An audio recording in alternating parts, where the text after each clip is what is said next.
Hello guys, आप सभी का आपके अपने चैनल पोर्टल एक्सप्रेस में एक बार फिर से स्वागत है।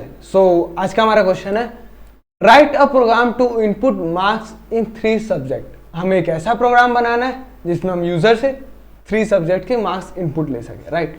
फिर उसके बाद क्या करना है, compute average and then calculate grade as per following guidelines. अब हमें ना परसेंटेज मतलब एवरेज कैलकुलेट करना है और फिर ना ग्रेड कैलकुलेट करना है, जो कि दिया हुआ है किस तरह हमें कैलकुलेट करना है। तो देख लेते हैं। ये भी देखिए यहाँ ग्रेड लिखा हुआ है, ये टेबल में चलिए दिखा देता हूँ आपको, वेबसाइट ज़्यादा अच्छा समझ में आएगा। तो देखिए यहाँ पे ग्रेड लिखा है, तो ग्रेड हमें कब देना है, BCDER कब देना है। तो देखिए यहाँ लिखा हुआ है कि अगर मार्क्स 80% से अबव होता है तो हमें A देना है स्टूडेंट को, राइट। तो अब एवरेज वगैरह और परसेंटेज कैसे निकालेंगे मैं आपको भी बता दूंगा, तो उसकी टेंशन ना लीजिए। पहले आप क्वेश्चन समझिए कि B कब देना है, जब 70-79 के बीच में हो, और C कब देना है जब 60-69 के बीच में हो, और D कब देना है 50-59, और ऐसे E 40-49, और अगर 39 से कम है तो उसको 8 देना है, राइट। तो उम्मीद करता हूँ कि आपको ग्रेडिंग सिस्टम तो समझ में आ गया होगा। और अब तो चलिए अब आंसर भी देख लेते हैं। तो आंसर देखने से पहले मैं आपको बता देना चाहता हूँ कि अगर आपको ये प्रोग्राम रिटन फॉर्म में चाहिए ताकि आप इसको कॉपी कर सकते हैं, तो आप वेबसाइट पे जा सकते हैं, या नहीं तो गूगल पे सर्च कर सकते हैं, या नहीं तो डिस्क्रिप्शन में मैं लिंक दे दूंगा।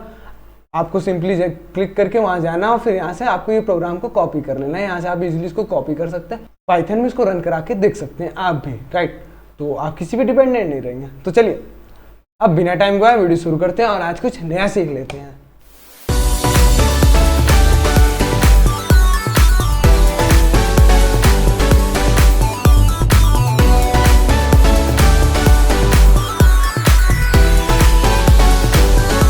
तो देखते हैं सबसे पहले क्या किया मैंने, mark1 नाम का वेरिएबल लिया जिसमें जो कि इंटीजर होगा।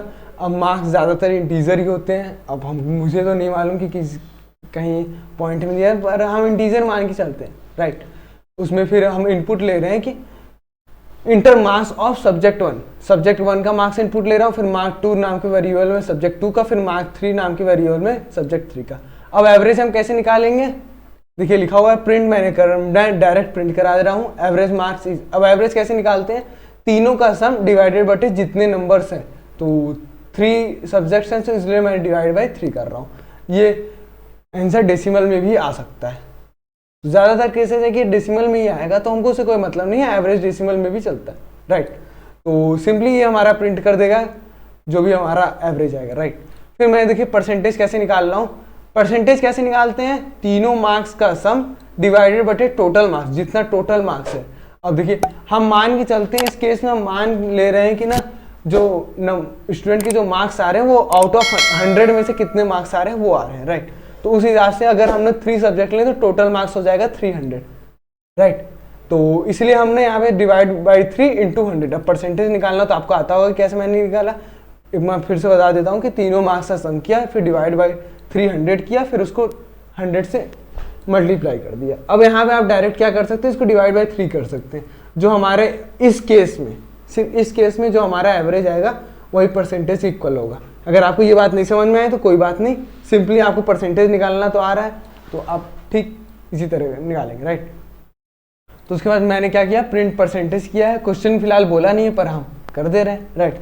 अब मैं आपको वहाँ से दिखा पाऊंगा कि एवरेज और जो परसेंटेज है दोनों सेम है, राइट। तो चलिए अब आगे बढ़ते हैं। तो क्या, अब देखिए ग्रेड A कब देना है, जब 80% से ज़्यादा हो। तो इसलिए मैंने लगाया कि अगर परसेंटेज हम मेरा 80 से ज़्यादा होता है, क्योंकि ये न्यूमेरिकल वैल्यू आएगी यहाँ से परसेंटेज की, तो इसलिए हमने यहाँ डायरेक्ट कंडीशन लगा सकते हैं कि क्या ग्रेटर देन इक्वल टू, अगर ना 80 है तो क्या होना चाहिए, प्रिंट ग्रेड A, कि जो स्टूडेंट का ग्रेड है वो A है। ठीक इसी तरह अगर 70-79 के बीच में आता है तो हमें ग्रेड B प्रिंट कर देना है। तो ये कैसे मैंने लगाया है, एलिफ में अब लिखना है, इफ में मत लिखिएगा। अगर इफ लिखेंगे तो प्रोग्राम को रन होने में थोड़ा टाइम मिलेगा, पर आपको मालूम नहीं चलेगा। तब अगर आपको एक अच्छा प्रोग्राम बनना है तो आपको एलिफ लिखना होगा, राइट। और उसके बाद देखिए मैंने क्या किया, तो अगर परसेंटेज 70 से ज़्यादा है और 79 से कम और इक्वल टू है तब ग्रेड B इनपुट प्रिंट हो जाएगा। ठीक इसी तरह देखिए C, D, E और R के लिए एक अलग केस बनेगा। यहाँ पे मैंने एलिफ लगाया है, यहाँ पे आप एल्स भी लगा सकते हैं। एल्स क्या करेगा कि जब पूरी कंडीशन फॉल्स हो जाएगी तो ग्रेड R दे देगा, पर हम ऐसा नहीं चाहते, क्वेश्चन में दे रखा है तो इसलिए मैंने यहाँ पे इसको यूज़ किया, राइट। तो उम्मीद करता हूँ कि आपको ये समझ में आ गया होगा। चलिए मैं अब रन करा के दिखा देता हूँ तो जिससे आपको और भी क्लियर हो जाएगा। तो रन कर देते हैं। तो सबसे पहले सब्जेक्ट 1 का डाल देता हूँ, चलिए 85 इंटर कर देता हूँ, फिर 92 इनपुट कर देता हूँ, फिर चलिए 86 इनपुट कर देता हूँ। तो हमारा देखिए क्या आया है, एवरेज मार्क्स आया है 87.66667, राइट। और परसेंटेज भी क्या आया हमारा 87.66667। अब यहाँ पे ढेर सारे 6 आप काउंट कर सकते हैं। और हमारा ग्रेड क्या आया है, ए क्यों आया है, क्योंकि भाई 80% से ज़्यादा, इसलिए यहाँ पे ग्रेड ए आया है। तो चलिए मैं आपको एक बार फिर से रन करा के दिखा देता हूँ। तो सिंपली जाता हूँ, अब यहाँ पे सब्जेक्ट नंबर चलिए 45 एंटर कर देता हूँ, और मार्क 2 में चलिए 86 कर देता हूँ, और इसमें 54 कर देता हूँ। तो देखिए इस बार क्या आया, ग्रेड सी आया है, क्योंकि 61% है। तो ग्रेड सी का तो आपने दे रखा था कि ग्रेड सी कब देना है, जब 60-69% के बीच में हो, तो हमारा ग्रेड सी आ जाना चाहिए, राइट। तो उम्मीद करता हूँ कि आपको ये समझ में आ गया होगा ये प्रोग्राम। अगर आपको इससे रिलेटेड कोई डाउट है तो आप हमसे कमेंट करके पूछ सकते हैं, हम उसका रिप्लाई देने की जल्दी से पूरी कोशिश करेंगे। तो गाइस आज के वीडियो से इतना ही, अब आपसे मिलते हैं नेक्स्ट वीडियो में।